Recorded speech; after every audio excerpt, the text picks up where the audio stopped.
How many times are you going to sit back and think to yourself, why is everything like this? I'm so sick of everything. I'm so sick of my shit job. I'm sick of the way that I think. I'm sick of the way that I feel. I'm sick of being broke all the damn time. Well, what if there's something that you could do about it? Because there is. Welcome to the Rise Movement podcast, a place where men just like you learn to raise your standards everywhere. Welcome to another episode of the Rise Movement podcast. Today, we are talking all about this amazing book here, Breaking the Habit of Being Yourself by Dr. Joe Dispenza.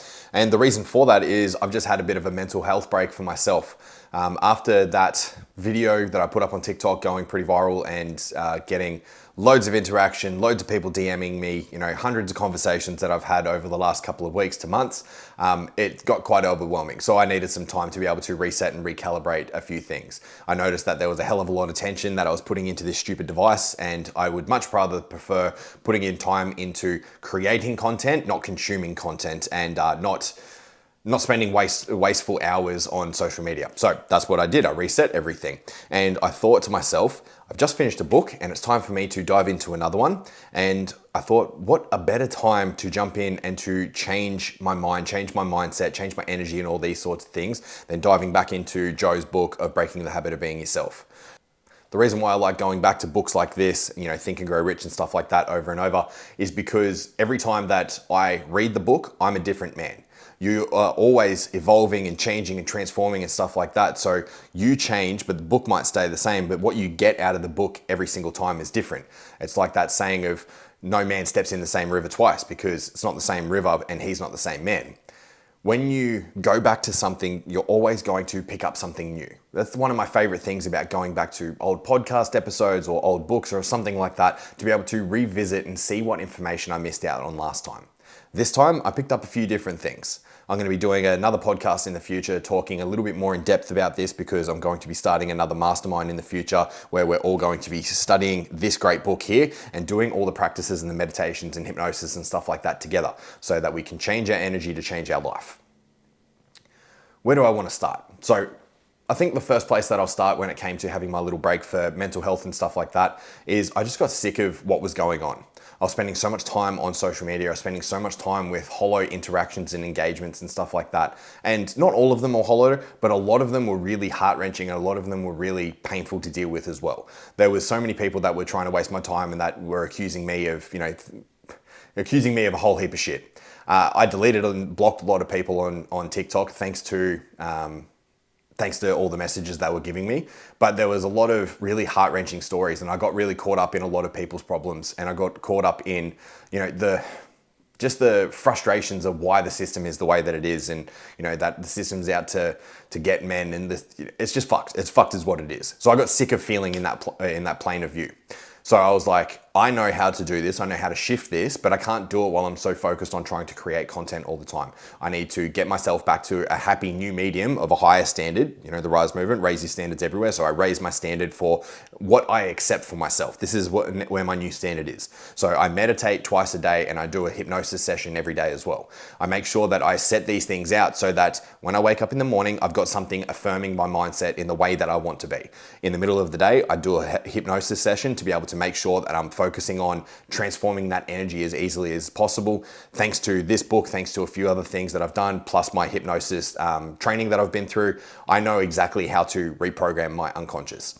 And then at night before I go to bed, I have something that changes my brain waves and has some positive suggestions as well, so that my unconscious can change.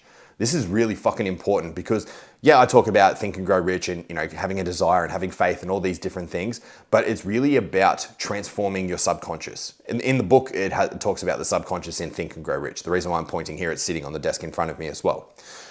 Joe talks heavily about transforming your energy and getting up as a different person that sat down from the meditation. You can't go into a meditation in one way and come out of it the same and expect a different outcome. It's essentially the definition of insanity. It's doing the same thing over and over and expecting a different outcome. So if you absolutely want to transform your life, your results, your finances, your relationships, anything in your life, you can transform. All you have to do is learn how to get into the seat of the subconscious, and that is down into theta brainwaves. Once you get down into that place, you can fucking do anything. You can transform anything. You can install new beliefs about empowerment, about being rich, about all these different things. And the moment that you lock that in and you get beyond who you currently are, and your energy changes, your mindset changes, your belief systems change, your subconscious goes to work to create that as a reality. That sounds pretty far-fetched, but if you guys would just actually study the book, go into it with an open mind, take notes and write down things. If anything triggers you, ask yourself why. Why does this belief system that I don't have, why does this trigger me? What is it that's causing some discomfort inside of me? Why am I getting riled up over something like that? We'll also talk about my medication that I've been on as well. I've got a bit of dry mouth, so apologies for the sip. My daughter's beautiful Barbie cup.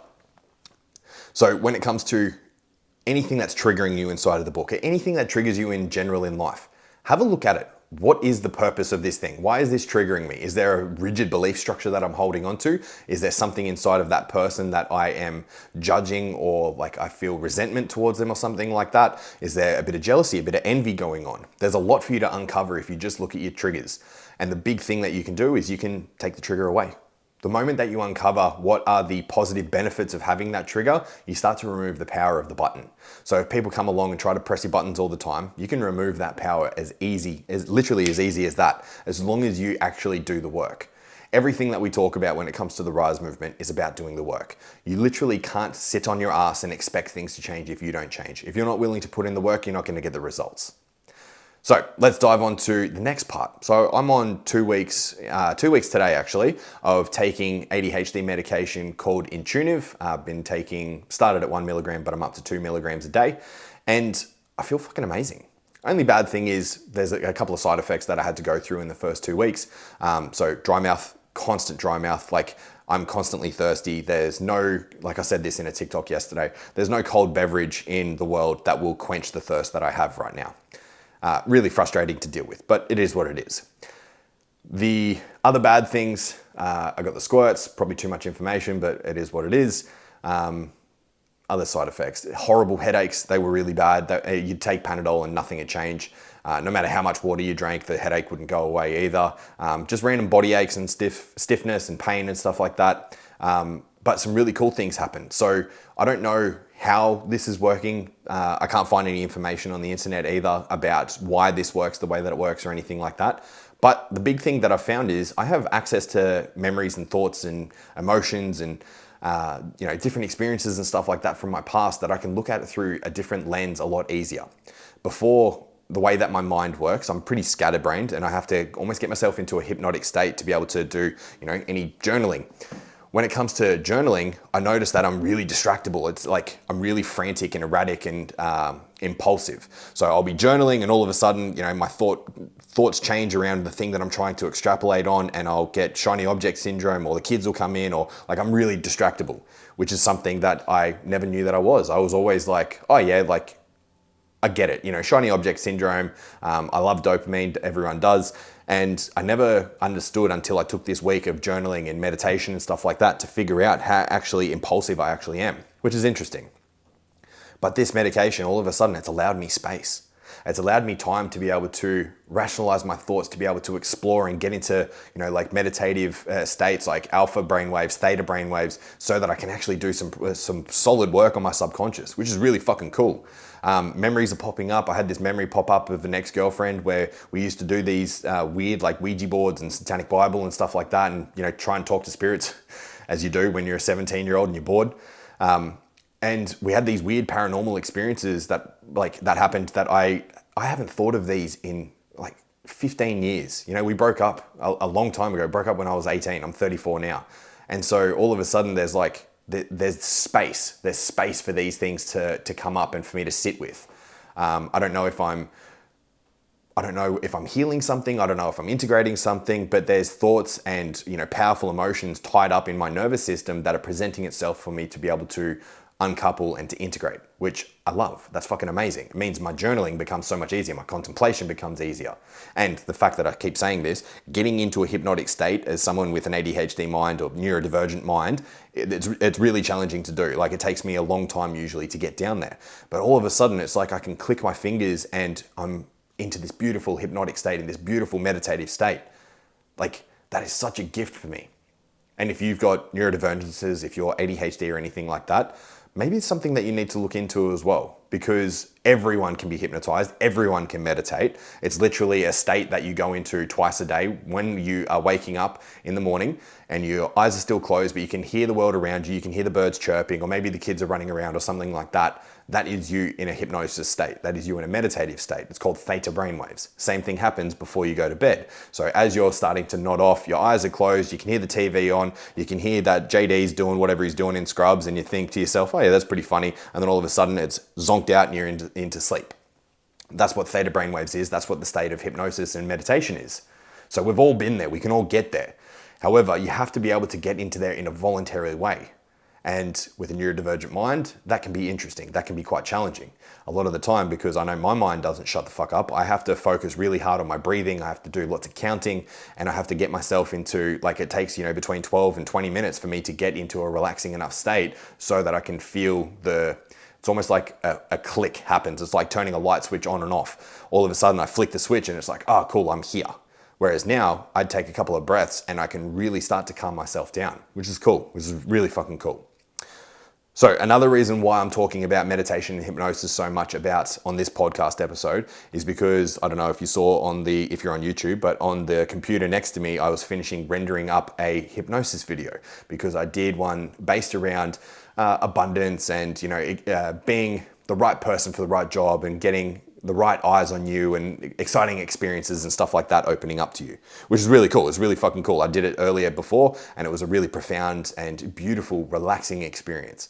So that's going to be down in the description. All you have to do is click the link and submit your details inside of the form, and then you have access to be able to use that hypnosis as many times as you want forever. You can keep that. All you have to do is make sure when you get to the final page is click the link and save a copy to your own Google Drive. And that'll be a really good thing for you to do, especially if you want some more abundance, especially if you want some more cool opportunities and the right people and circumstances around you presenting said opportunities to you. Would be really awesome. But that is enough for today's episode, talking all about meditation, hypnosis, and what I've been up to for the last week. I've got clients to get off to, so I've got stuff in the real world to do. Much love, take care, and I shall see you guys next week. Thank you for being with me today. Thank you for subscribing and leaving a review. It really helps us out. Until next time, take care and much love.